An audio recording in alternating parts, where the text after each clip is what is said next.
ಈ ಕೊರಗಜ್ಜನ ಈ ಪವಿತ್ರವಾದ ಜಾಗದಲ್ಲಿ ಇವತ್ತು ಕೂಡ ನೇರವಾಗಿ ಅಜ್ಜನ ಕಲ್ಲಿರುವ ಜಾಗದಲ್ಲಿ ಬಂದು ಆ ಉಪಯೋಗ ಮಾಡಿದಂತ ಕೊಂಡವನ್ನಿಟ್ಟಿದ್ದಾರೆ. ಇದನ್ನು ವಿಶ್ವ ಹಿಂದೂ ಪರಿಷತ್ ಬಲವಾಗಿ ಖಂಡಿಸುತ್ತದೆ. ಈಗಾಗಲೇ ನಾವು ಪೊಲೀಸ್ ಅಧಿಕಾರಿಗಳ ಹತ್ರ ಮನವಿಯನ್ನು ಮಾಡಿದ್ದೇವೆ, ಮಾತಾಡಿದ್ದೇವೆ. ನಾವು ಎಲ್ಲವನ್ನ ಸುಸೂತ್ರವಾಗಿ ಅವರನ್ನು ಬಂಧನ ಮಾಡುತ್ತೇವೆ ಎನ್ನುವಂತ ವಿಶ್ವಾಸದ ಮಾತುಗಳನ್ನು ಆಡಿದ್ದಾರೆ, ಭರವಸೆಯನ್ನು ಕೊಟ್ಟಿದ್ದಾರೆ.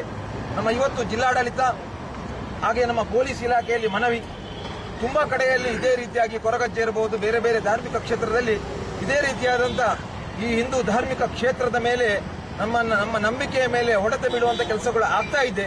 ಕೆಲವರು ಹೆದರಿಕೆಯಿಂದ ಕಂಪ್ಲೇಂಟ್ ಅನ್ನು ಕೊಡ್ತಾ ಇಲ್ಲ. ಇವತ್ತು ನಮ್ಮ ಇಲ್ಲಿ ಕಾರ್ಯಕರ್ತರು ಬೆಳಿಗ್ಗೆ ನೋಡಿದ್ದಾರೆ. ಆ ನೋಡಿದ್ರಿಂದ ಕಂಪ್ಲೇಂಟ್ ಕೊಡಲೇಬೇಕು ಅನ್ನುವಂಥ ವಿಚಾರವನ್ನು ಗಟ್ಟಿಯಾಗಿ ನಿಂತಿದ್ರಿಂದ ಈ ಕ್ಷೇತ್ರದ ಆಡಳಿತದವರು ಇವತ್ತು ಕಂಪ್ಲೇಂಟ್ ಕೊಡಲಿಕ್ಕೆ ಮುಂದೆ ಬಂದಿದ್ದಾರೆ.